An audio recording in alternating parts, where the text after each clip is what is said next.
Hey guys, we are in the last week of this Lost and Found series, and I just want to go ahead and start it right off the bat with kind of a serious question. So sorry if this catches you off guard, but let me ask you this. Have you ever felt bitter towards someone?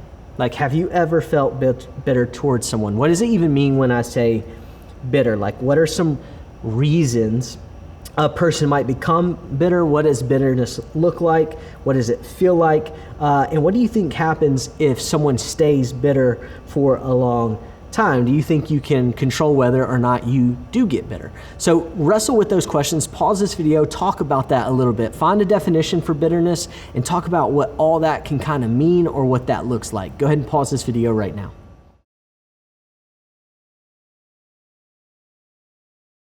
So to be bitter, it means to be angry, hurt, resentful because you think you've been treated poorly or maybe even unfairly. You might be tempted to become bitter when someone hurts you, when someone maybe gets something that you have wanted, is liked more, appreciated more, or maybe even treated better than you think they deserve. And here at church, when we talk about this idea of being lost, we're often talking about the people who don't know Jesus. But today we're going to discover that people Jesus called lost aren't always the people we might expect. So let me give you an example. I had a buddy in college. He was a ladies' man. I really felt like any girl that came into the room, he could talk to in a second and they would end up liking him. And I don't know why, but it just felt like every girl was drawn to him. And I remember getting so jealous about that. And I remember even, like, he had a girlfriend and there's this girl I liked and we kind of went on like this double date. And by the end of the double date, I felt like, man, he's gonna have two girlfriends out of this. Like, I feel like she likes him more than she likes me. And I just got so frustrated and I was jealous and I was bitter and I was mad. And like, it made me view myself very poorly. Like I wasn't good enough, or what does he have that I don't have? And it can be very discouraging when you feel that way. It can be very discouraging when you feel like you've done everything right, but you don't get the recognition that you think you deserve. Or when someone else is doing everything wrong, but they never seem to face consequences for it. Like, it doesn't seem fair. It doesn't seem like they deserve it or you deserve it. But when we think we've been treated unfairly, our feelings of frustration, self-pity, and anger can grow over time until one day we've realized we've gotten lost in our bitterness. We've gotten lost in this feeling of anger and jealousy. And throughout this series, we've looked at Luke chapter 15. And once again, just a quick recap, week 1, we talked about the sheep that wandered off and that God pursued it and carried us back and loves us. And then we talked about the woman who lost the coin and searched the whole house, and we discovered that Jesus values us. And last week we looked about the son who went off and spent everything but came back, and yet the Father welcomed him back. And we read most of that story last week, but this week we're going to finish it. So we're going to finish this story today. And like we talked about last week, one of the things we can learn from the story is that Jesus welcomes us back no matter how far that we've wandered from him. And I don't know for sure, but I'm guessing that the Pharisees thought that this was the end of the story. Like, if I were them, I might be thinking, okay, Jesus, I get it. We get it. God loves everyone. He welcomes everybody back. All the church answers like, hey, we get it. The sheep wandered away and he graciously carried them back. Yes, we value us, all these things. But Jesus has a little twist at the end of the story. You see, Jesus' goal in telling these people these stories wasn't only to help the Pharisees be more compassionate about the lost people. He needed to see that they were the actual lost ones. And so here's what I want you to do. I want you to pause this video, read Luke chapter 15, verses 25 through 32. Luke 15, 25 through 32. So as you can see, the father's response to the younger brother, he was deeply upset the other brother. Like, his father's response deeply upset the older brother, and he couldn't believe that his little brother could come back and be accepted, and in a sense, we don't know the whole story, but in a sense, not even get punished. He was frustrated that he had done everything right, but no one ever threw a massive party for him, and he didn't want to celebrate that his brother was back. He wanted to sulk in the unfairness of it all, and the older brother was bitter. He felt like he had earned his father's love, and that his rebellious and untrustworthy little brother didn't deserve that, and for sure didn't deserve a party. And I don't know about you, but I have an older brother and sister, and there are numerous times where I felt that way. And I don't think the father in the story asked his oldest son to help with dinner because he didn't notice that he had a bad attitude. I think he asked because he saw how bitter his son was becoming, and by asking his son to join the party, the father was doing something. He was actually confronting and exposing his son's bitterness. He was actually calling him out on it. Not only that, he was giving him a chance to choose a different path. He was giving him an opportunity to kind of rethink where his brain and his heart was going. And remember, Jesus told these stories in order to teach us something important. And in that context, something important to the Pharisees. Yes, he wanted this religious leaders to grow in compassion. He wanted them to see those people that were lost and love them. But Jesus also wanted the Pharisees to see how lost they were. Just like the Pharisees, the older brother believed he was doing everything right. Like on the outside looking in, it looked that way.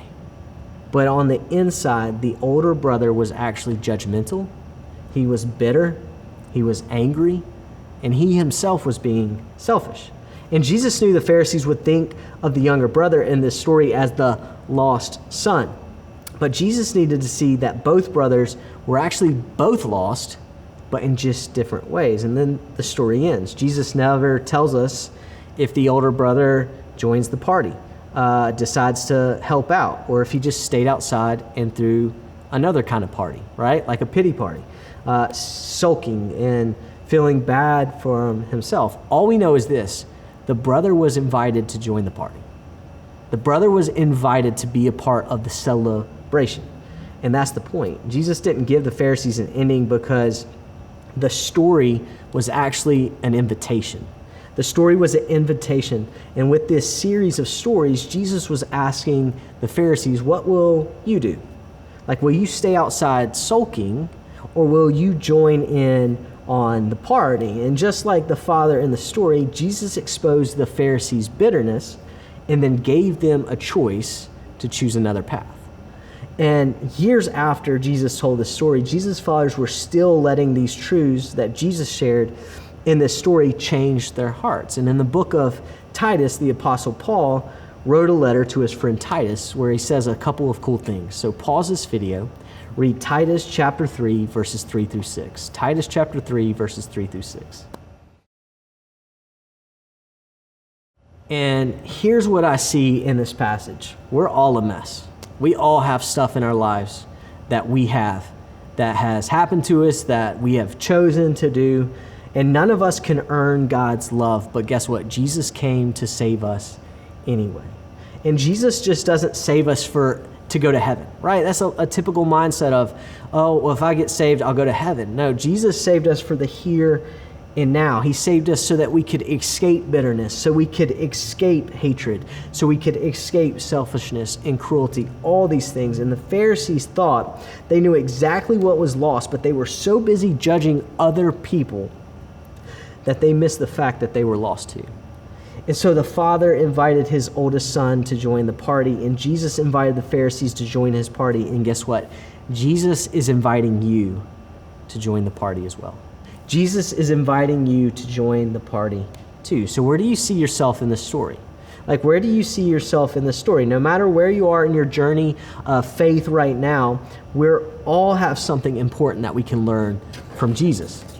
And so whether you're a follower of Jesus or not, whether you think you're lost in bitterness or judgment to some other one else, and even if you don't follow Jesus, but you think you might be want to be found by him, you have to ask those questions. And so for those of us who identify maybe as the older brother because we're lost in bitterness and judgment, I kind of want to talk to you guys first. Like sometimes we make the mistake of thinking that life's a game.